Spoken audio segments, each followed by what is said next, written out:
Here we are back again with Transformers Book Club. Today we're taking a look at the big guy himself in Spotlight Optimus Prime.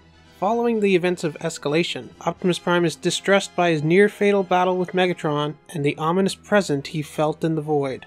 A presence which he can sense was a Prime, but unlike the Primes he knows, who are supposed to uphold the moral imperatives of truth, justice, and the Cybertronian way, Optimus could feel that this Prime had become corrupt. Optimus leaves Prowl to finish the paperwork and goes to the only being in the universe who he can turn to for answers, Omega Supreme. Omega describes how he and Nova Prime disagreed on how best to advance the Cybertronian race. While he wanted to keep Cybertron isolated and grow through more intellectual routes, Nova Prime wanted to expand across the galaxy, testing the limits of science and morality, and he believed that all other forms of life were beneath Cybertronian and that they should be remolded in their image.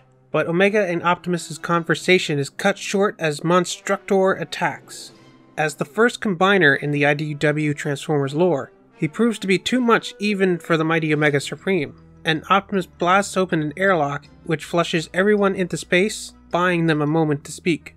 Omega Supreme exposits how the Monster Bots were an experiment created by Nova Prime and Jahaxus, who were hoping to create a being of superior strength and intellect, but instead became a monster.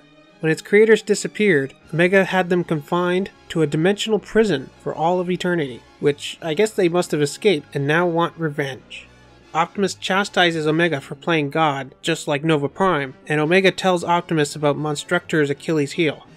Optimus tries to reason with the beast, but Monstructor just wants to go all Elmira, so Optimus has no choice but to attack his glowy weak spot for massive damage. Fast forward to the Autobots transporting Omega Supreme for repairs, and Optimus tells Jetfire to help the Monsterbots any way he can. And we end with Optimus Prime standing alone to uphold the Prime lineage. This was a pretty good issue. Mainly it's here to build towards events coming in future issues, while giving a little background on who Nova Prime is. Well, what did you think of Spotlight Optimus Prime? Let me know down in the comments, and I'll see you here next time for Spotlight Ramjet.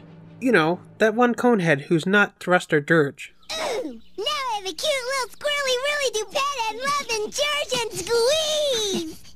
I'll take you home and lock you in a nice little cage and never ever let you out except to pet you and love you and hug you and squeeze you all up.